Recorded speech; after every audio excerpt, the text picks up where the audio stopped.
And all right, so welcome again. Our three panelists today graduated from Hendrix between 2008 and 2019. We have Kingsley Coppinger, Frank DeBose, and Madison Pitts. I'll let them all introduce themselves. And so if you could just tell us your current position and just what a typical day looks like in your job. So let's just go right down the list, and we'll start with Kingsley. Hello, my name is Kingsley Coppinger. I graduated in 2008. I was surprised that I'm like the old guy on this panel this morning. So I work for the City of Austin, Department of Aviation, which is at the Austin-Bergstrom International Airport, and I'm an environmental compliance specialist. A typical day at the airport is probably not like most other jobs. We operate 24 hours a day, 365 days a year. A lot of our environmental programs are compliance-based, so we do a lot of water sampling, a lot of tenant inspections, but we're also doing a lot of construction. So we're like our environmental group is consulted on construction projects, how they're going to impact like our environmental compliance programs, but also operations. And then if there's ever what we call fires at the airport, so floods, snowstorms, fuel spills, we kind of jump into action and are kind of front and center and on all things environmentally related that are going to affect the operations at the airport. So, we do a lot of like regular like scheduled inspections, but then at any point something major could happen that we just drop everything and are jump into action. Great, thanks. Madison, can you introduce yourself next? Yeah, my name's Madison Pitts. I'm an attorney over at the newly created, I suppose, Arkansas Department of Energy and Environment. A lot of people probably know it formerly as the Department of Environmental Quality. I'm going to give the perfect lawyer answer. In a day in my job, it depends. My steady stream of work is going to be handling all of the Freedom of Information Act requests for the department. I also do a lot of enforcement, primarily Clean Air Act enforcement. And I also kind of field the grant programs, legal advice, licensing agreements for our energy office. But I've been pulled in on water matters, bankruptcy issues, because for some reason, folks who like to cause a lot of environmental damage, somehow they're broke. And so we get a lot of bankruptcy issues. And I may or may not have a permit appeal, either by interest groups out in the public or by the permittee, the person applying for the permit. They may not agree with the parameters of their operation. So, and that really just depends on what permits are being issued and who wants to argue about it. So, and then you get on your regular kind of docketing schedule. So, is that a lot of office work, or do you ever have to go into court? So it's mostly office work. A lot of my practice is going to be done through motions and settlement agreements. We call them consent administrative orders. However, our main quasi-judicial body is going to be the Pollution Control and Ecology Commission. It's an administrative body. Not really true court, but we do have avenues to actually go into court. I personally have not had anything go to circuit court. I have worked on a brief for the Oil and Gas Commission in a matter that ended up with the Arkansas Supreme Court. But I came in later after the Oil and Gas Commission joined our agency. Great, thanks. All right, and Frank, how about you? Hey, yeah, good morning, everyone. I'm Frank DeBose, graduated in 2019 from Environmental Studies. I did biology concentration, and right now I work for FEMA, that's the Federal Emergency Management Agency. I'm an environmental protection specialist, and what I do is pretty similar to Kingsley's job from the sound of it, except a little bit less technical and a little bit more laws-based. So my job is to help the projects that FEMA funds for disaster relief, just ensuring that they comply with environmental laws and historic laws. So that's things like Clean Water Act, Clean Air Act, National Historic Preservation Act, Endangered Species. It could be anything. There's several state laws we have to get involved with, executive orders, just laws across, local, state, federal level. And a typical day varies, similar to Madison's answer. So I'd say it's probably a 50-50 split between office work and field work.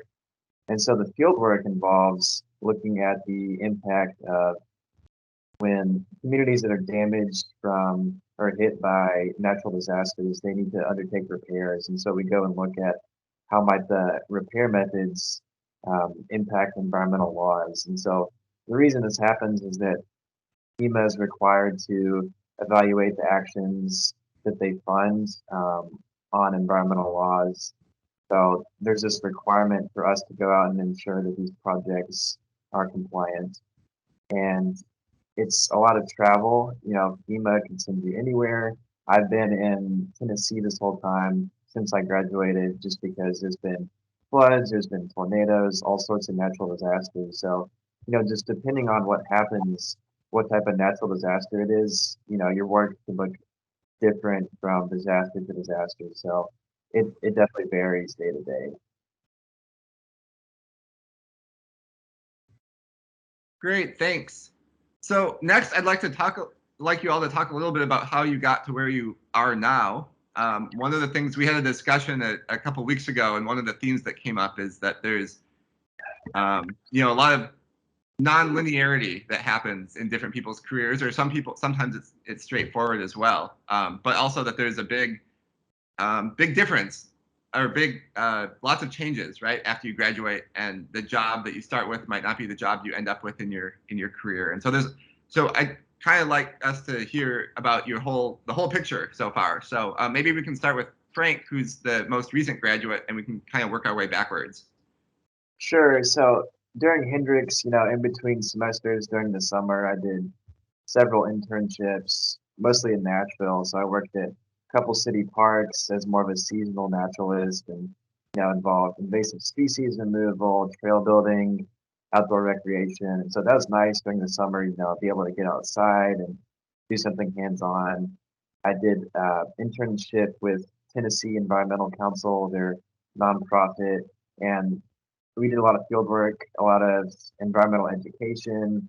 We would, run programs with summer camps and do environmental education programs. So it varied a lot day to day. That was I think the summer before senior year. And, at that point, I kind of wanted to do something field work based. So towards the end of spring semester, as I was graduating, I applied for all sorts of private sector gigs just based around field work, but I found those were kind of hard to get, and I didn't really do a good job in just tailoring my search to what I was prepared for. So, I ended up applying for this FEMA job, and it wasn't really clear at the time, what I was getting into. Just based on the job posting, it was written in pretty vague language, so I didn't know what I was getting thrown into. But I've enjoyed it so far. I would say, after starting this job, it's definitely been a linear career trajectory. I'm not really looking to switch paths at the moment or go into private sector. So, I'm happy with where I'm at, and I generally enjoy working for FEMA. Great, thanks. Madison, how about you? Oh, if you could unmute yourself. Okay, so Hendrix cannot give you a law license. So, after getting my environmental studies degree, went straight into law school. It's typically a 3-year program. I did the part-time so that I could work and school. It took me an extra year to finish through the law school there in Little Rock. But I mean, my internships, clerkships, however you want to call them, I mean, they were only one of them actually dealt with environmental law. And I just happened to get it because I throw myself into the environmental law section, kind of just forced myself in there. And I've helped defend cities against excessive force lawsuits, done bankruptcy, consumer side, helped in a private civil lawsuit with records. So when you take the bar, there's nothing on there that's strictly tailored to environmental law. So I had to study for an exam that absolutely had nothing to do with what I mean, I don't want to say absolutely nothing, but was not tailored to what I do now. And so taking courses in law school, what little there were, and then just kind of inserting myself into environmental law areas really was my trajectory. And I went straight from Hendrix to law school to my job now, and I've been practicing 2 years. So for me, considering it was very linear, it's just the nature of getting a JD, you don't quite necessarily get direct experience. Thanks. Can you explain what a clerkship is? I'm not sure everybody's familiar with that. Yeah, so it's basically an internship, but for law students, law clerks. Sometimes summer associate is another term that's used, but effectively you work under attorneys, lots of research, lots of drafting motions. You don't actually argue. There is a mechanism by which you can practice underneath an attorney, but typically that's not what you'd be doing in those clerkship positions, although it could be. Thanks. And Kingsley? So I graduated in 2008, which was like right at the beginning of the housing crisis, and a lot of environmental work was pretty scarce to come by. I felt really fortunate. I was able to get a job at an environmental consulting firm right out of school for a whopping $10 an hour. And then eventually they moved me up to $15 an hour, which again felt like great at the time, but in retrospect, that was pretty pathetic. I worked there for a couple of years, and then eventually the work dried up, and it was hard to find environmental work in the early 2010s. So I took other jobs, a lot of jobs that had me travel, which was really great. I got to see a lot of the country, but it wasn't in my field. And then I ended up working at a hardware store for a couple of years, talking to old guys about, how to fix stuff, which, now at my current job, I work with our maintenance staff a lot, like our plumbers, our electricians. So, having that job, which I didn't think much of at the time, actually prepared me a lot for where I am now, just kind of getting some real world skills. So in 2014, I think, the state of Texas finally opened up stopped their hiring freeze for the Texas Commission on Environmental Quality. And so I was able to get a job working in Midland, Texas as an environmental inspector, which was really great. I mean, Midland, I would not recommend anybody live there, but I got to see a lot of stuff. It was a small office, which gave me a lot of opportunity for training that you might not get if you're in a bigger city office where you're competing with other people. So, we would do inspections of gas plants, oil refineries, pump stations, pipe coating companies. I mean, we got to see a lot of the oil and gas industry out there. Midland wasn't for me, so I took a job working in the Austin Central office as an enforcement coordinator, where we would assess the administrative penalties for companies that were out of compliance with the environmental laws. That was more of a desk job. Again, not really for me, but it got me back into Austin. And then I took a position with the city at Aviation, and like Frank said, sometimes these job postings are pretty generic. So I really didn't know what this job was going to be. I didn't know. I was like, afraid of driving near aircraft and stuff. I thought I really had no idea what it was going to be, but it turned out to be a great fit for me because I can kind of meet with the public, meet with our like tenants and stakeholders at the airport. My career has definitely progressed since I've been working with the city. Taking on more responsibility, having promotions. So, and the airport itself is like growing like crazy. A lot of people are moving to Austin. The airport needs to grow with that population growth. So there have been opportunities to kind of like progress my career since I've been here. We hire more people all the time. We kind of take on more responsibility as our environmental group has kind of got more respect at the airport. And we even take on things that really have nothing to do with like environment. I mean, we manage a lot of the utilities here.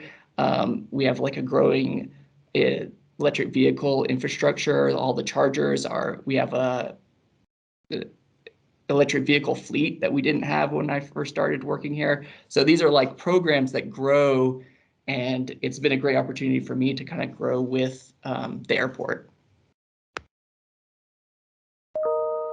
Great, thank you. So I've got one more kind of prepared question, and then hopefully some people in the some other of the people in our audience can jump in with things that they're thinking about. And this is kind of a two-part question. The first part is, how did Hendrix and/or the Environmental Studies program help prepare you for all of these things that you've done, either in your current job or past positions? But also, what additional preparation did you need, or where are some areas that you felt like you weren't totally prepared? Madison, maybe we can start with you. I know you said Hendrix doesn't give you a law license, so maybe that's it. Yeah. So if you want to be an attorney, I would advise you to go to law school and take the bar exam. So you will have to do that. If you want to do environmental law, you will find that, again, virtually nothing on the bar exam nothing's gonna ask you about the Clean Air Act or Clean Water Act or RCRA, CERCLA, any of those. So it's gonna feel kind of like a waste of time if you actually get into environmental law. But no, as far as Hendrix goes, I felt immensely prepared for law school. Just the reading of case law, kind of the critical analysis of it. But as far as like specific environmental courses I had, specifically blessed to have taken a class by Peter Guess. That environmental policy class absolutely set up the framework for what I do now. And the environmental law course that I took, I came in knowing the acronyms, which is environmental law is full of, having a baseline understanding of the rulemaking processes.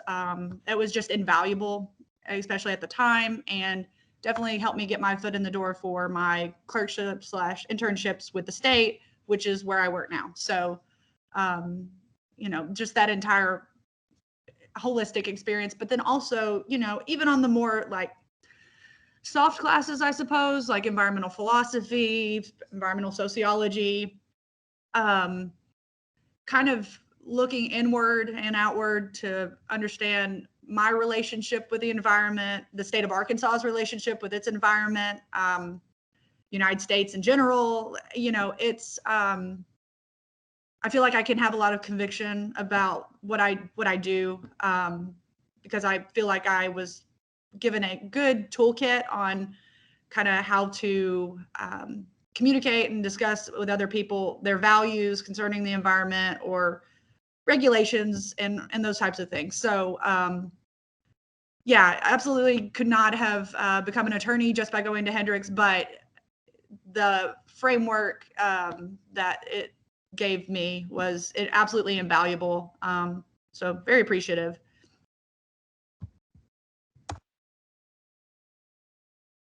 Frank or Kingsley, either of you want to chime in next?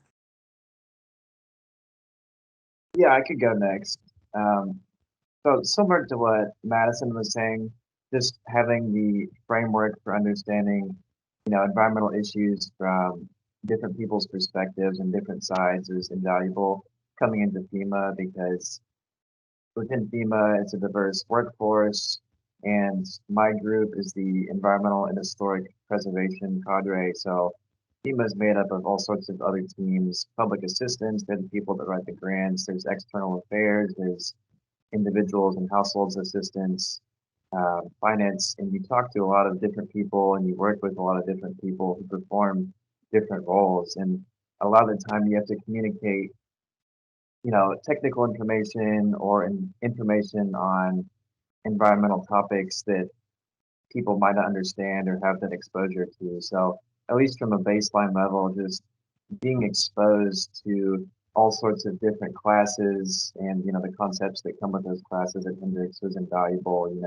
I mean, everyone here knows you take a huge breadth of different classes. So chemistry, biology, sociology, philosophy. I mean, I might not deal directly with those topics every day at work, but just being able to speak the language in a confident manner, in a civil way to other people that might not have that background is definitely invaluable. And then just from a working standpoint, Hendrix is rigorous.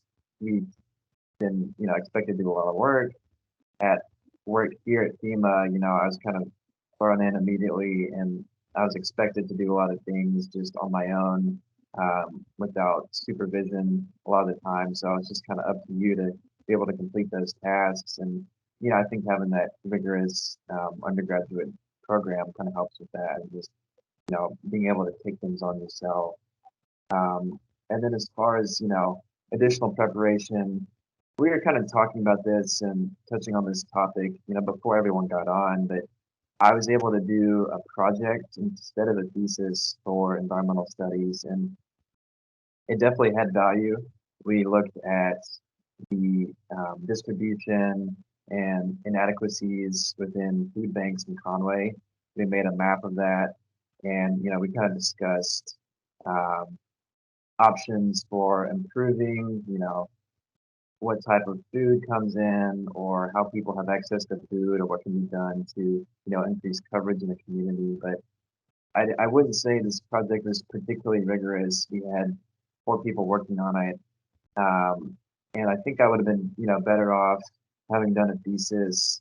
I feel like I would have been able to be a competitive candidate for a master's program, having that environmental research background that comes with the thesis. So I don't want to, just tear apart the idea of the project. I think it could be good, and ours did lead to good results and positive outcome. But I don't think it was quite rigorous enough to be a reasonable substitute for that thesis. And I think that would have helped me a little bit more.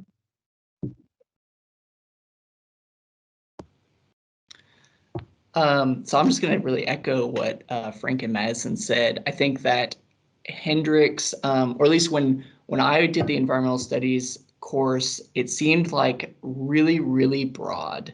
Like we, environmental philosophy, sociology, environmental economics. I mean, it was just like these little pieces of a really broader topic.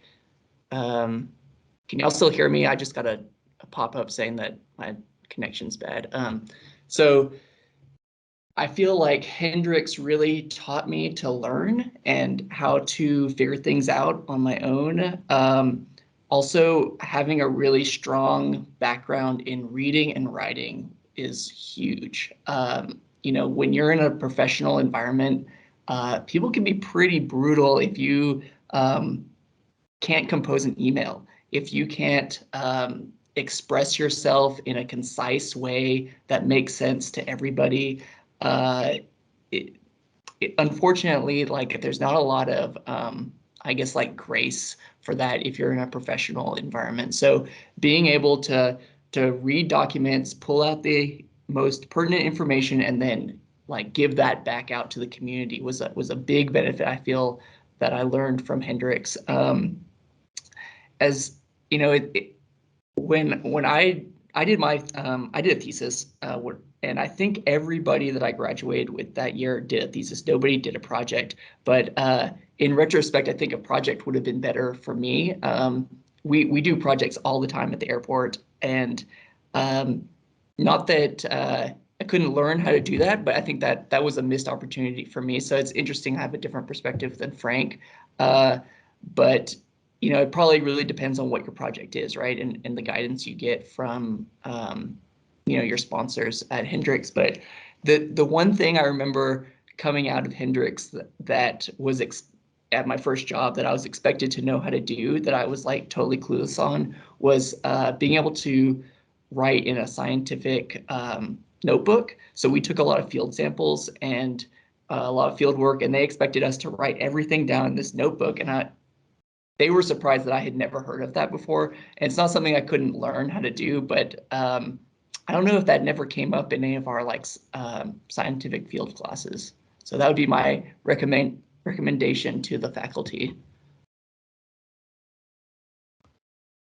Thanks. Do any of the panelists want to comment on anything they've heard so far from other panelists?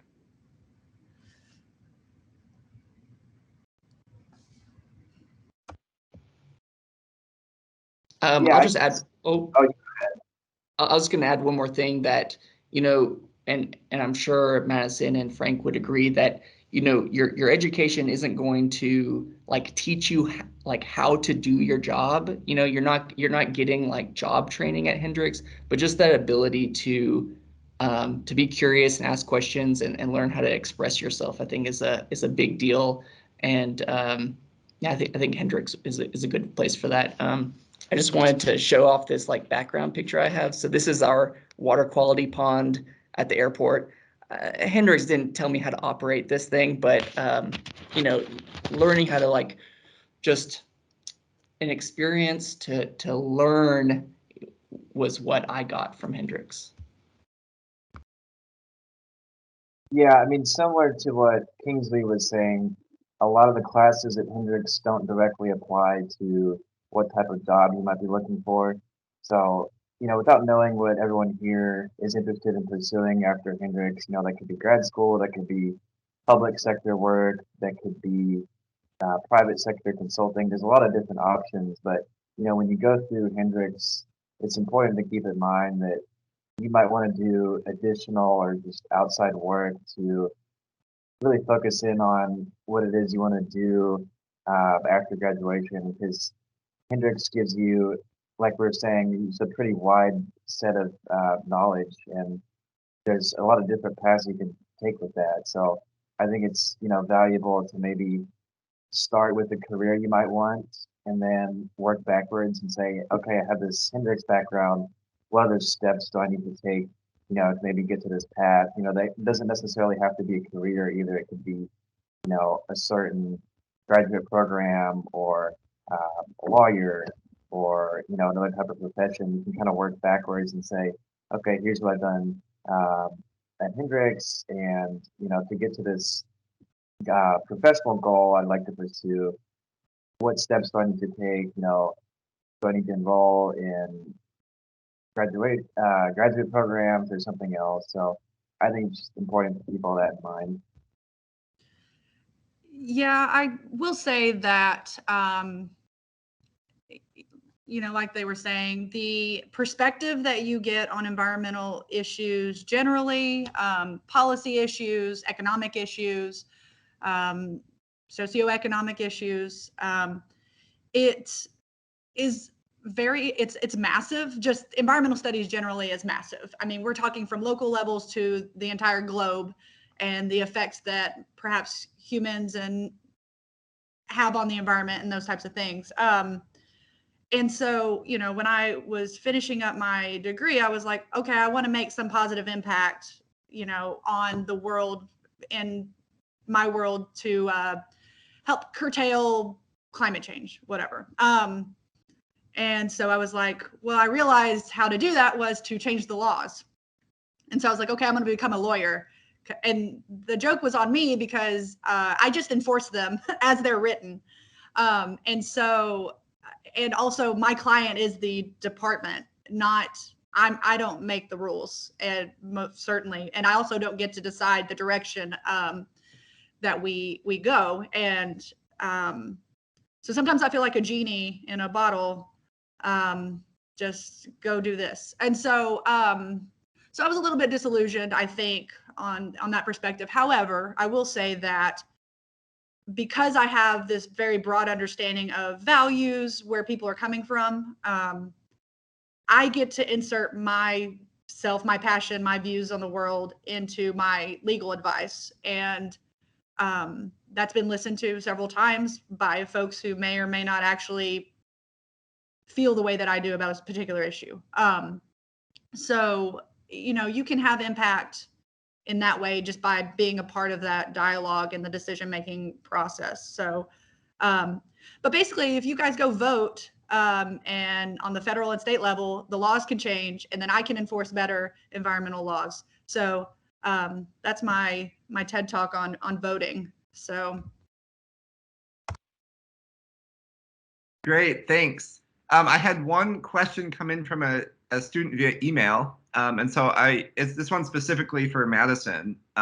First of all, could you talk a little bit more about the bar exam, and then it leads into this idea that do you think that something should change in the process of becoming certified for environmental law? The student said, I think it's an interesting part of contextualizing environmental studies.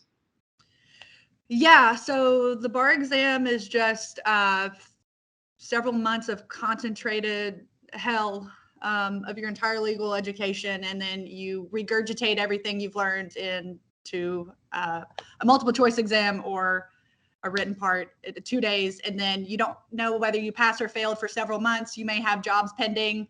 If you fail the exam, you'll lose your job. If you pass, you'll get your job, but you'll be so stressed out and from the months of waiting that you may not get to enjoy it the same way that you would other things. So I don't know. It's not fun.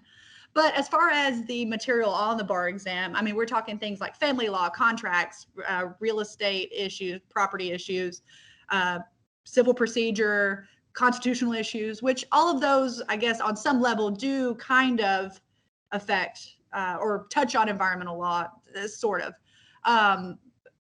But something that you're taught is that you don't specialize in law school, right? So even attorneys who are out practicing, you can't say that you specialize in something. You can say that you practice in certain areas, and it would be understood that that's your specialty, but it's not like a medical school situation where you go to a residency and you're a family doctor or you're a neurologist, whatever. It's not like that. And of course, you always can take on certain cases or not, whatever, depending on if you're in private practice, for example, you can be choosy about the types of cases that you would take, referrals and stuff like that. So I don't know that law school can, or the legal profession can really fix that. The bar exam is, we're now, Arkansas is part of the universal bar exam. So it's more about generic principles. And, I don't know that it's necessary to have an environmental section on the bar exam per se, because the law changes all the time. So if you're not looking up the law when you're applying it, almost every time you're doing a disservice to your client, trying to say that you remembered something. Like I said, it changes. So really the bar exam gives you tools to take laws and apply them to very fact-specific scenarios, and just understand the general framework, I guess, of the law. Because again, you'll have to get into the nitty-gritty of whatever you're working on in the moment. So hopefully that helps. But you can get a master's in law for environmental law. So it's a year-long program after law school. You have to have a JD to enter into that program. But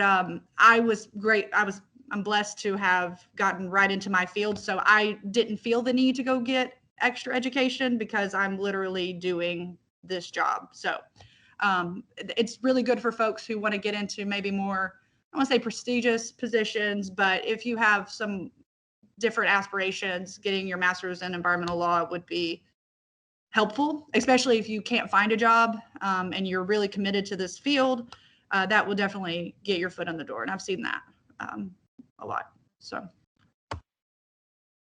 Hey, just to follow up on, Madison's comments. She was talking about not being able to specialize in environmental law. And it's interesting because that's basically what my specialty is. Obviously, I don't have a law background. I don't have that breadth of knowledge or a JD degree, but 90% of the stuff I do on a daily basis is working with environmental laws. So, just to kind of further clarify what I do, let's say there's a natural disaster in, the state of Tennessee and several counties have damage. So I would go evaluate the county's repair methods for whatever type of damage they may have. And we use this software and create, legal documents to justify how their repair methods comply with, up to 20 laws, just depending on the type of damage. So it very much is a specialty. I'm not sure why we're, allowed to complete this process without any law background, but FEMA hires people with environmental as well as, anthropology, historic backgrounds, because that's also, some of the type of stuff you have to get involved with. But it's very much a specialty, you know, as kind of the opposite to what Madison was saying. And again, I'm not really sure, on a larger level, how we're allowed to do this without, anyone with a JD degree or, an advanced law background. But that's just kind of a little bit more about what I do on a daily basis and how it, fits in with Madison's role.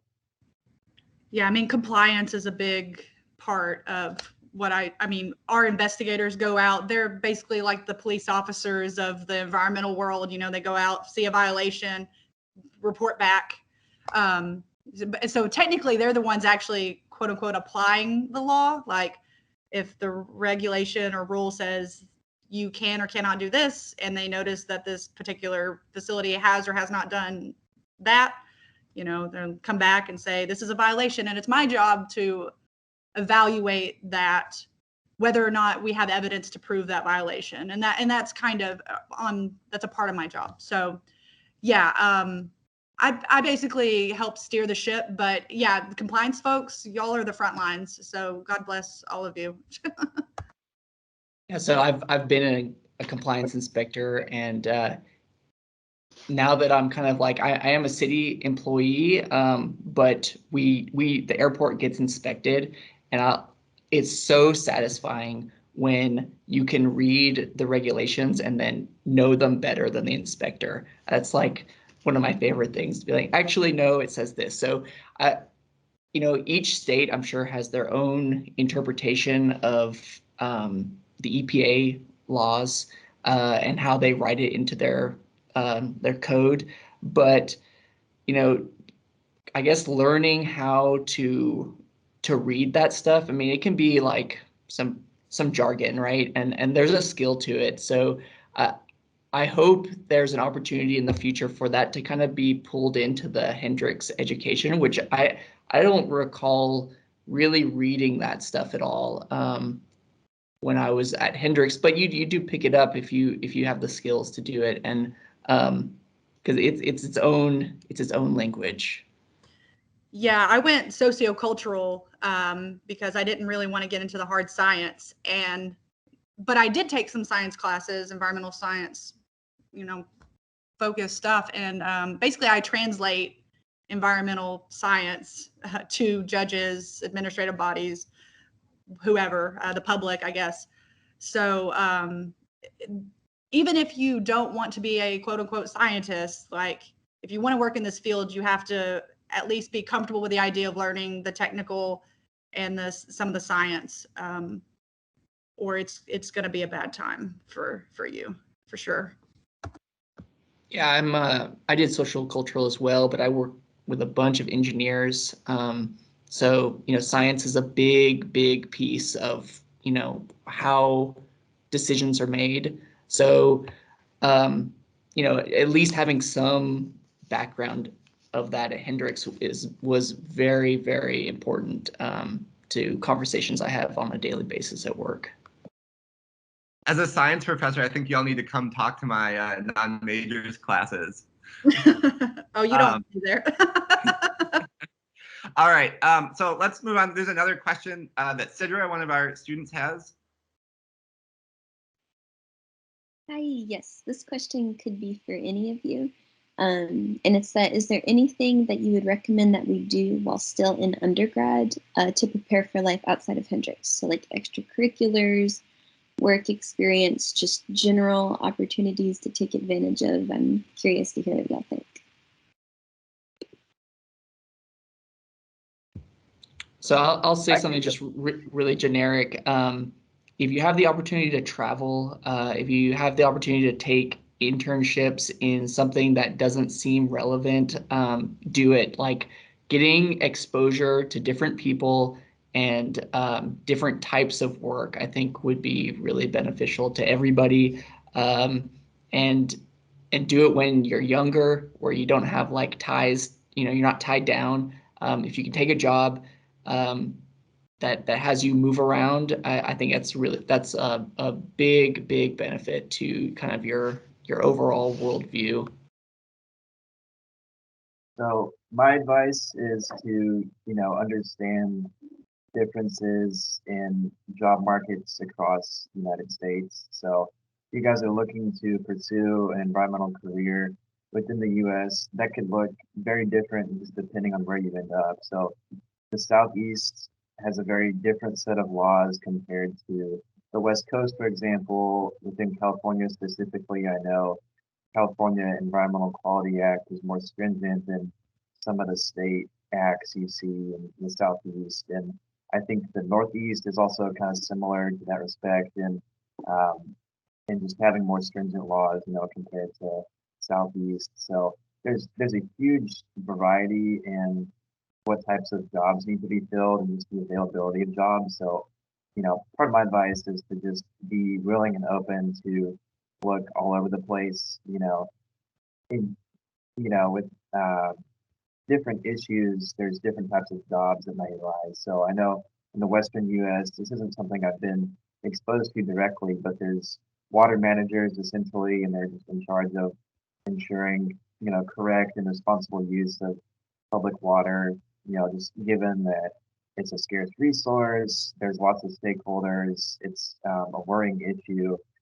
Obviously, that's not something you see in the Southeast as much. So just, kind of an example, there's all sorts of different issues that may necessitate different types of jobs. So, my advice is to just kind of research what those are and research what you might be interested in, and then, kind of go from there, decide if that's something you want to pursue. So I'm going to echo Kingsley, travel. So when I went to Hendrix, I worked all throughout my time there, was trying to make a living to survive. I took just enough student loans to kind of help me stay above water. So I'm very fortunate that I don't have an outrageous amount of debt. However, even now, as I'm paying back my student loans and dreading every payment that I make, I really wish I would have taken, if finances are an issue, I don't know everybody's situation, but I wish I would have taken the extra money out, done some traveling. I wish I would have done more, like done some sort of study abroad, it literally anywhere. So, because I went straight from undergrad, law school, job. And while I have traveled, like Kingsley said, you have more responsibilities and that you just don't really have in college. You feel like you do, but you really don't. And I highly encourage that kind of exploration. Just to follow up that, FEMA allows you to travel all over the country. So if that's something you're interested in, it might not always be the most glamorous situation. You're going to areas impacted by natural disasters, but you could see volcanoes, you could see, effects from tornadoes, you could see effects from hurricanes. So if that's something you're interested in, it kind of speaks to Madison's point. You can get the travel and the work experience at the same time with FEMA. And they have the resources and just the teeth, essentially, for lack of a better word, to make that happen. They hire thousands of people, probably thousands of environmental protection specialists in my same role, and there's definitely opportunity for it. They require a large workforce and just a large group of people to get the work done because, as we're seeing with effects from climate change, these disasters are happening with greater frequency and in more areas. So it's definitely a growing need. Through work, I have seen Mount Rushmore 3 times. I didn't think I'd ever see Mount Rushmore. I'll probably never go back to South Dakota, but you know, if you have a job that allows you to travel, you will go to some unexpected places that, you know, add to your kind of like cultural awareness of what goes on in the world outside of Conway, Arkansas, or your hometown. Great, thank you. Does someone have another question, a student or any other guest on my panel?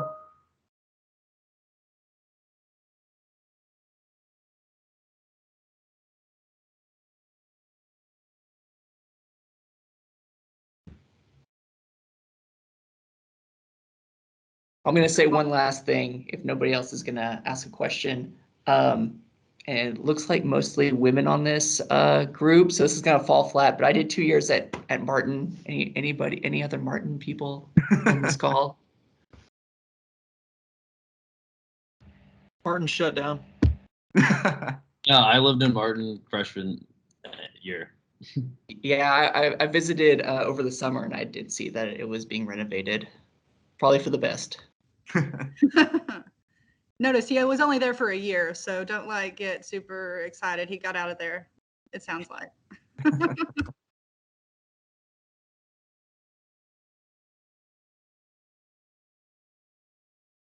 Well, I've got one thing that I thought of while you were talking. I was wondering if you could mention different ways that you've had to interact with people in your jobs that have very different values or interests than you do. I think that came up in a couple of people's responses earlier, and it might be an interesting thing to hear more about. Yeah, And so also how you navigate that professionally.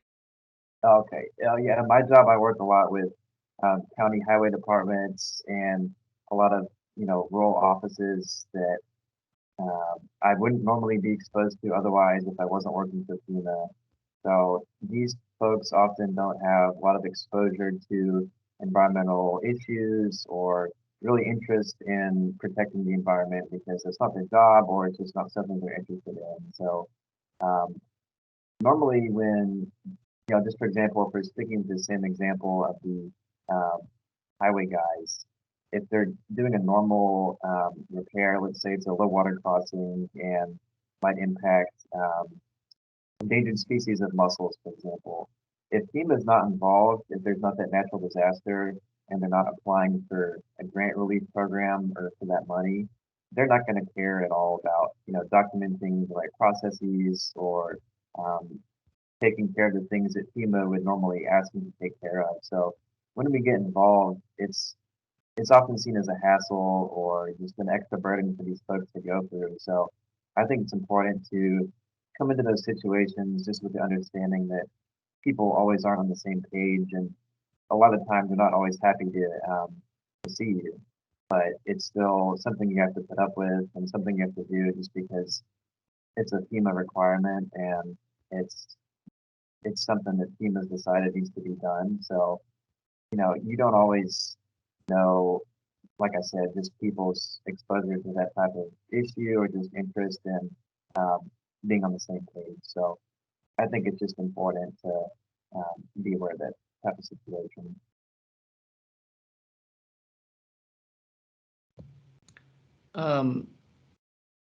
In my experience, people aren't generally like willfully ignoring environmental law. They're not trying to pollute. It's really a lack of education or a lack of resources. So in my career, I've always tried to stress like getting people's buy-in, explaining the issues, trying to help them find a way to comply with the environmental regulations and explain the benefit of doing so. So, I might at my job, we work with our like facility services people to, clean the terminal. We manage like thousands of tons of waste every year, so working with like frontline staff to help educate the public on how to reduce waste, how to recycle, We also, interact with high-level executives on like larger environmental programs.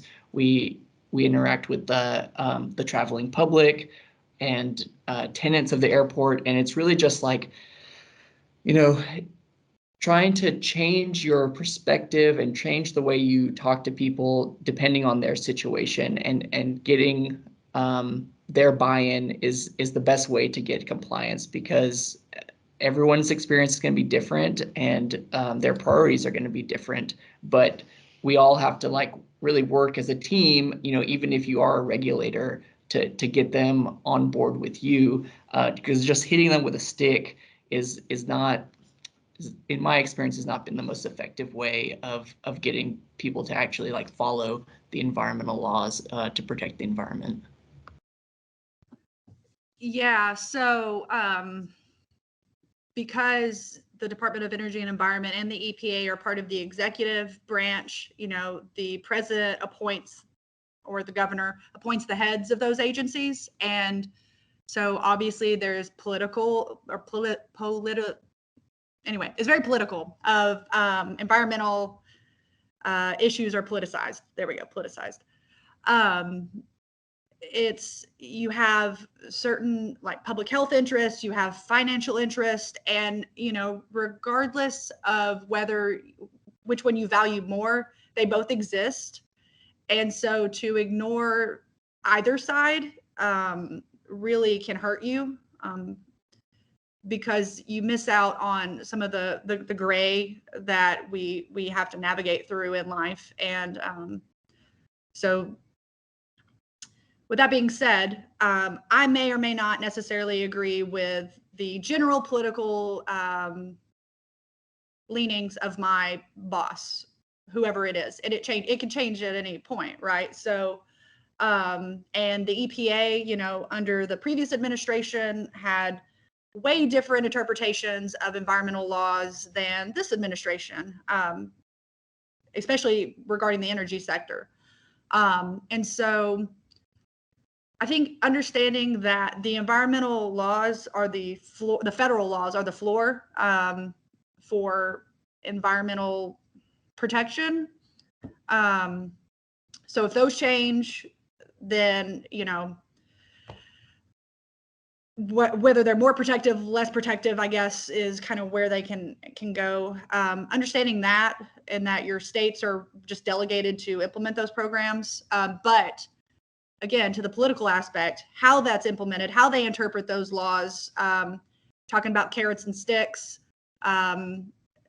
People have different philosophies on how to enforce those rules and to compel compliance from facilities and things like that. And that gets into the financial aspects of it, because ultimately either you have to remediate, which costs money, or you get a penalty, which costs money. It almost always affects the pocketbook. And even as a state agency, we get threats that, well, if you assign us this fee or this penalty, we'll shut down our entire business or whatever. And they may or may not, I don't know. And then you have public interest groups that are very vocal, and I guess on some level have their own level of threats. And so I feel like I'm constantly in a balancing act. But again, at the end of the day, the agency as a whole is my client. So I have to represent those interests, the interest of the department. And so what that looks like may or may not be what I want necessarily, but it's what the law allows. And so being an attorney is kind of you can feel morally bankrupt sometimes, but as long as you're doing your job, you're doing what you're supposed to do. So that's a really great segue to a question that Dylan has. So Dylan, if you want to read your question. Yeah, I just emailed or messaged Dr. Schneider and asked him basically if you've ever had to argue for an environmental issue that you didn't necessarily agree with, and kind of how you deal with that process. I know you kind of answered that. Yeah, so this is my personal view. Ultimately, I don't make the decision, but it kind of echoes something Kingsley was saying about how something specific but general issue that I run into is when we have repeat offenders. Certain administrations, depending on their leanings, may assess a really high penalty to disincentivize bad behavior. Some will assess a very low penalty, and we'll see this coming up over and over again. So for me, I get very irritated when I see repeat offenders, and especially when I see that for whatever reason, it can be a variety of reasons, but their penalty may not be what I think it should be, because I don't think it's deterring their violations. And so sometimes, you know, I like to give grace, but to a point. I'm a very much carrot and stick human. So, but for a variety of reasons, political, non-political, economic, non-economic, you can just know somebody, be friends with somebody, and get a break. I mean, that's just the reality of the world we live in. And that's across any administration. It doesn't matter, Republican, Democrat, independent, like that just happens. And so I basically just have to tell myself, okay, well, I don't agree with this personally, ethically, like, because I just don't think it's working, but can I defend my boss's decision to do this? And that's my job. So I've definitely commented on penalties, for example. I've been like, I don't think this is defensible, or I do think it's defensible, or I think we should enhance, or actually I think we shouldn't enhance certain parts. But that's just my advice. That's all I can give. So anyway. I can't really speak on this on a professional level, but you know, just through looking at private consulting, environmental companies, and just seeing what's out there, you know, going through the interview process, doing research on what type of roles these companies perform, I've stopped myself from actually pursuing that type of work just because sometimes morally opposed to the work they do. So just to give an example, I don't know if you guys are familiar with mitigation banking, but the way mitigation banking works is that an environmental company will set up a mitigation bank, and it's a previously damaged or otherwise degraded wetland that the company enhances, and then that allows third-party developers to buy credits from the bank and use that as compensation for destroying pristine wetland in order to complete a development project. So it could be, development of a parking lot, buildings, other things. These companies can go to the mitigation banking companies and purchase credits. And, I looked at one company is called Resource Environmental Solutions, and I got, part of the way through, two interviews in, and I just kind of realized that it wasn't necessarily something I wanted to do. So I guess the lesson here is just to kind of do your background research on what it is exactly these companies are performing, because this one I interviewed for had worked with PHP Mining, one of the biggest contributors to climate change, one of the top 20 climate change contributors in the world. So, you could look at it and say, well, maybe Res is helping out this mining company and doing a better job and, let's say reducing greenhouse gas emissions. But, I kind of looked at it a different way. I said, I don't really want to help them do much of anything. I would prefer them to not, or I'd prefer to not be able to, assist them with easier time in completing any sort of development project. So I guess the point I'm getting at for Dylan's question is that, I haven't dealt with FEMA stuff that goes against, personal environmental beliefs, but there's definitely a lot of situations you might encounter out there just depending on what type of work you get into. So that could be either, public or private. Yeah, and just to kind of bounce off that, you got to be able to live with yourself at the end of the day. I mean, that's reality, but also at the same time, you have to survive and make a living. And I view, maybe it's just because of by nature of what I do, but I find value even in an administration, regardless of where it is, even in an administration that I may not agree with. I find my input valuable. Like, and some of that is, you know, if you're respected by your colleagues, regardless of your political leanings or views on certain issues, that goes a long way. Especially when, and what I do, you know, I'm in my boss's corner, right? So when I'm not the enemy, I can kind of give my advice or guidance on a particular issue. So I don't necessarily, you don't have to sleep with the enemy and become corrupt or whatever, if that's kind of if that's how you feel. But, you know, there is value in inserting yourself in places that may not totally align with your values. Just. Yeah, I totally agree with what Madison said. If you conduct yourself in a professional manner, if you are well respected, you know, ultimately the boss is going to make the call. It falls on them. But if you can provide, you know, your best interpretation or your best advice, you know, that's something that you can do to kind of influence the decision-making process.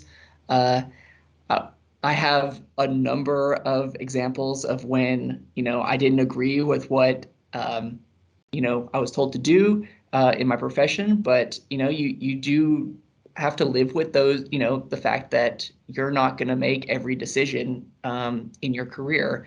A fun example is when I worked as a consultant, we had a project that was called San Marcos Seep, which was literally sticky crude seeping into the San Marcos River. And our client didn't want to pay to remediate that oil. So we were sent out once a month to basically take absorbent rags and mop up that crude oil that was coming out of the side of the bank and going into the river. And that was pretty disappointing. That was our job, was not to actually like fix the problem, just kind of like put a Band-Aid on it.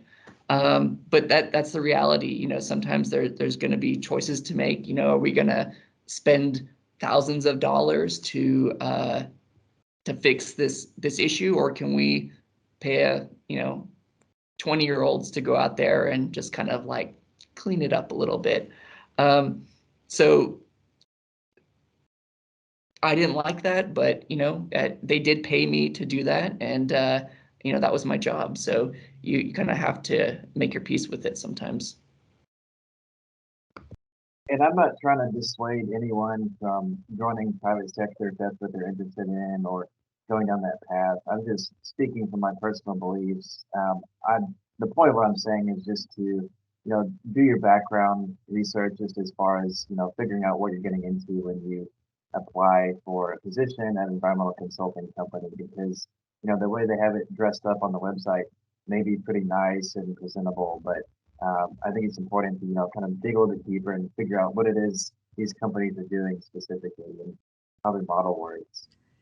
Yeah, I 100% agree with Frank. At the end, you got to live with yourself and you've got to survive. So you don't have to sell your soul if you feel like that's what you're doing to survive. You can. There's plenty of opportunities out there for sure. Great, thanks. I think we've got time for one more quick question. If anyone in the audience wants to just quick unmute and ask something. Madison, are you on the 6th floor? I am. We also have time for a slightly longer question. Why do you want to know what floor I'm on? I interned at E&E this summer. Oh, okay. Okay. Yeah, I'm on the 6th floor. Hope you had fun.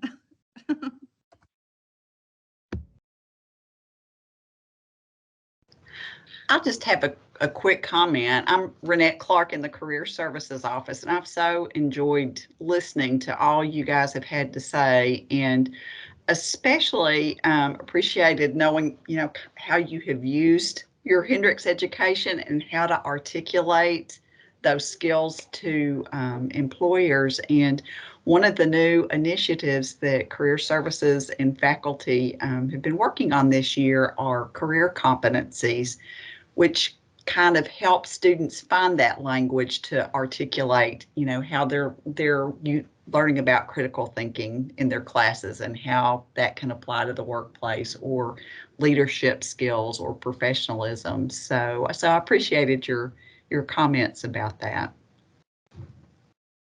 I'll plug a couple of internship opportunities that I've seen since I left Hendrix.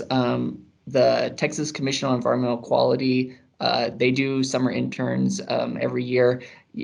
You may not get a great internship. It may be kind of a boring job, but it does like expose you to these agencies. Same thing with the city of Austin. They do tons of internships every summer and even postgraduate internships. So even if it on paper, it may not sound like super exciting, I would recommend looking into those because it will expose you to what real work life is. And sometimes it is can be kind of boring, or they might not give you really exciting tasks, but at least then you would know I don't want that job when I'm looking for my full-time career. I know I worked in enforcement and we had these college interns and they're like, yeah, we're never going to work here. I'm like, well, the TCQ is pretty broad. Don't take this, this department's word for it. Thank you. And that's great. I mean, a lot of times those experiences which weren't so great help channel you to where you do need to be. All right. Well, we're running a little short on time now, and I just have one last question I'd like each of you to answer, and maybe a minute, 2 minutes for each of your responses. So, can you leave us with one or a couple things that you wish you knew when you were finishing your time here at Hendrix? And maybe we can start with Frank, and then work our way towards the people who've been out of Hendrix for the longest. Yeah, for me, the main thing I wish I knew at Hendrix was that it's not always easy to find the path for translating success at the undergraduate level into a career. I got fortunate just with the timing of my FEMA job. I think I applied in June after graduation, started working a month later. So I was just fortunate in that respect. I looked at tons of other private sector jobs at that point, and I kind of realized I didn't have the experience I needed. So I think it's important to just make a plan for what you want to do for undergrad, if that's additional internships or just special classes, or just have a focus.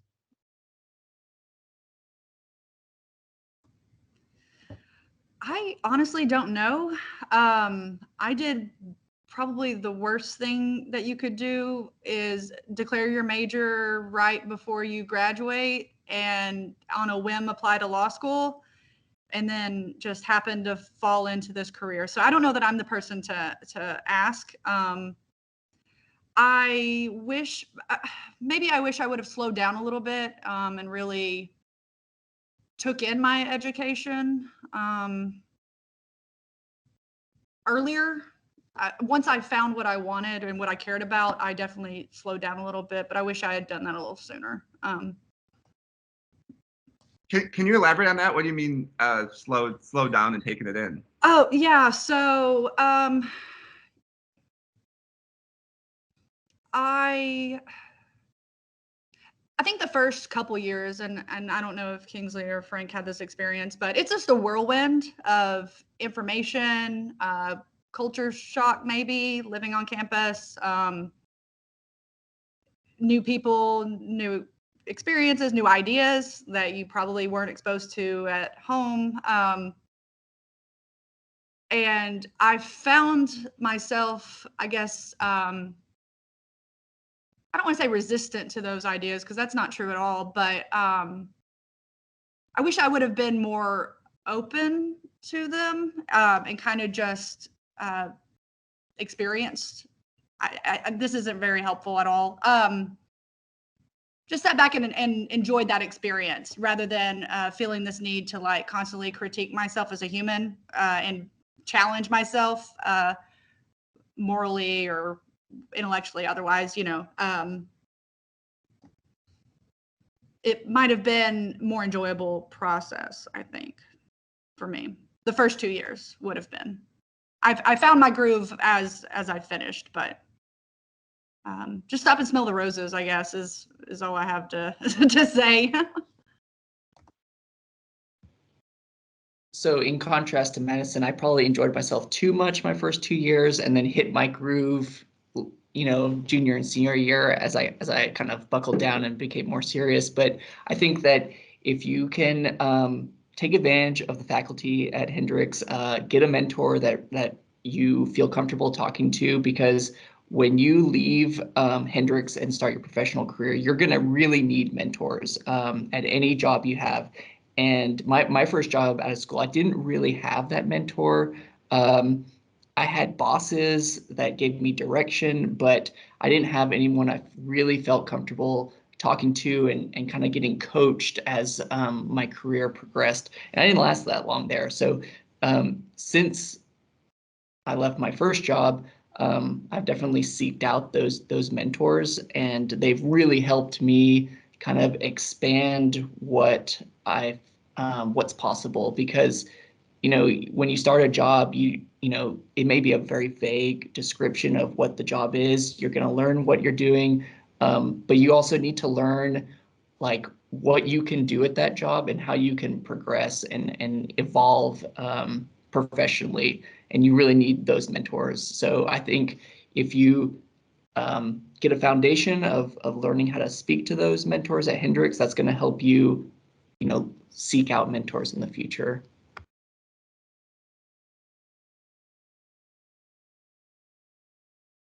Great, thank you so much. Any last comments from any of our panelists, Madison or Frank? Great. Well, we all really appreciate you taking the time to come talk to us and sharing your experiences and perspectives with us. So we wish we could all give you a round of applause in person, but you know, this is, yeah, we really appreciate this. So thank you.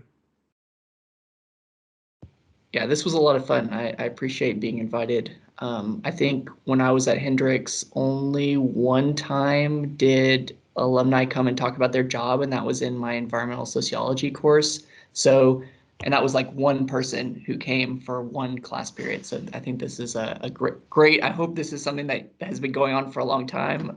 But when I was at school, this didn't exist. Yeah, this is a great resource. I'm happy to help out, you know, any sort of way, just offering advice or just experiences.